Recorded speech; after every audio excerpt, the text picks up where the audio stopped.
মোহাম্মদ কামাল মিয়া ফারুকগঞ্জ সন্ত্রাসী হামলা রাস্তার মধ্যে আটকে রাত্রে 9টার সময় আমার ছেলে তুফাজ্জল আর বিশ্বনাথ মেরে দাও বলম দিয়া কুবায়া রাস্তার মধ্যে এই হত্যার উদ্দেশ্যে কুবায়া চড়াই লেছে একদা আমরা যখন বাড়িতে গেছি রাস্তার মধ্যে তখন আমরাও মারধর করছে আমারই এরা মারছে আবার ইয়ার মধ্যে গেছে পরে আবার আমরা যখন থানা বেজা এক মামলা করছি তখন আবার আমাদের বিরুদ্ধে এই উল্টা কাউন্টারি মামলা মিথ্যা মামলা করছে আমরা ওসি সাহেবের কাছে নিয়ে বিচার আকল আবেদন করছি ফারুক গং ফারুক ইসুফ আলী ফারুক মেয়ে ইসুফ আলী এবার রাজ্জাক এবার হলো আপনার এই আলমগীর আসাদ মিয়া আমিন মিয়া গং বাড়ি গুসামারা পশ্চিমপাড়া। আমার বাড়ি চন্ডীবের। তো আমার বোন বিয়ে দিছি গুসামারা পশ্চিমপাড়া উমরাবাড়িতে। আজ মুমতাজ মেয়ের ছেলের কাছে আমার 2 বোন বিয়ে দিছি, তাদের 2 বাইক আছে। তো গত বুধবার রাত 9টার দিকে আমার কাছে ফোন আসে গুসামারা থেকে যে তোমার বাইক না তোমার জামার ছোটো ভাইকে মারধর করছে। কে মারধর করছে? তাদের পার্শ্ববর্তী বাড়ির লোকেরা। তারপর তাদেরকে নিয়ে আমাদের চন্ডীগড় হসপিটালে আসে। আমি তাদেরকে এখানে চিকিৎসা করাই, কিন্তু আমাদের চন্ডীগড় উপজেলা স্বাস্থ্য কমপ্লেক্সের কর্তব্যরত ডাক্তাররা তাদেরকে এখানে রাখতে ইচ্ছুক না, কারণ তাদের অবস্থা খুবই খারাপ ছিল, আশঙ্কাজনক। এই কারণে তাদেরকে ঢাকা মেডিকেল রেফার করে। আমি রাত 12টার দিকে তাদেরকে ঢাকা মেডিকেল নিয়ে যাই। নেওয়ার পরে রাত্রে 3টা থেকে 5টা পর্যন্ত তাদের 2জনকে 2টা অপারেশন করে এখান থেকে। অপারেশন করার পরে তাদেরকে আমি নিয়ে আসি।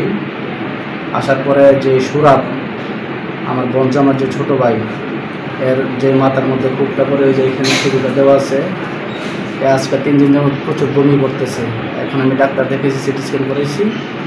করানোর পরে ডাক্তার বলতেছে যে তার অবস্থা আসলে অনেক খারাপ, তার অবস্থা অনেক রিস্ক।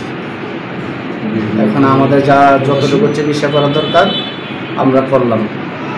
এখন আমার আরেকটা অভিযোগ যে আমার 2 বোন জামাই এখনও প্রবাস, তাদের ফ্যামিলি নিয়ে সৌদি আরবে বর্তমানে তারা অবস্থানরত আছে ওইখানে। তো যেহেতু তাদের বাড়িতে ঝগড়া হয়েছে, মামলা হয়েছে, তা আমার 2 বোন জামাই, আমার মূল অভিযোগটা হলো আমার 2 বোন জামাই এখনও বর্তমানে সৌদি আরব তাদের ফ্যামিলি নিয়ে তারা অবস্থানরত, কিন্তু তারা কিভাবে প্রথম মামলার আসামি হয়? তারা আমার 2 বোন, একজনের নাম হলো গোলাপ মিয়া, আরেকজনের নাম হলো বাবুল মিয়া। গোলাপ মিয়া হলো 1 নম্বর আসামি, আর বাবুল হলো 5 নম্বর আসামি। দিছি ওই অভিযোগ কাগজটা আমি পাইছি। তো ওইটার ভিত্তিতে আমি বলতেছি যে তারা কিভাবে আসামি হয়, তারা তো এই জগের মধ্যে ছিল না। সীমান্তের 3 নং ইউনিয়ন 4 নং ওয়ার্ডের মেম্বার আমি মোহাম্মদ আলামিন গুসামারা। আসলে মূলত যেমন দেখা যাচ্ছে যে ঝগড়া হয়েছে, আসলে মানে আমি যতটুকু জানি এটা মানে একটা পরিকল্পনাভাবে মানে এটা করছে না। যে আমরা অফিসের মধ্যে যারা ছিল, যে তোফাজ্জল যে ছেলেটা, আমরা একটা আলোচনা করছিলাম করার মাধ্যমে, পরে তোফাজ্জল মানে যাওয়ার 10 মিনিট পরে হয় মানে তোফাজ্জল মানে মারধর করছে। মারধর করার পরে মানে মোটামুটি ভালো মারধর করার পরে আমরা গেছি। আসলে মূলত আমি তো মেম্বার আমি কিন্তু সবাই লেগে সমান, কিন্তু আসলে মূলত মানে হ্যাঁ যে কামটা করছে এটা মানে আমার জানার মতো আমি জানি হ্যাঁ পরিকল্পনা হবে এটা করছে।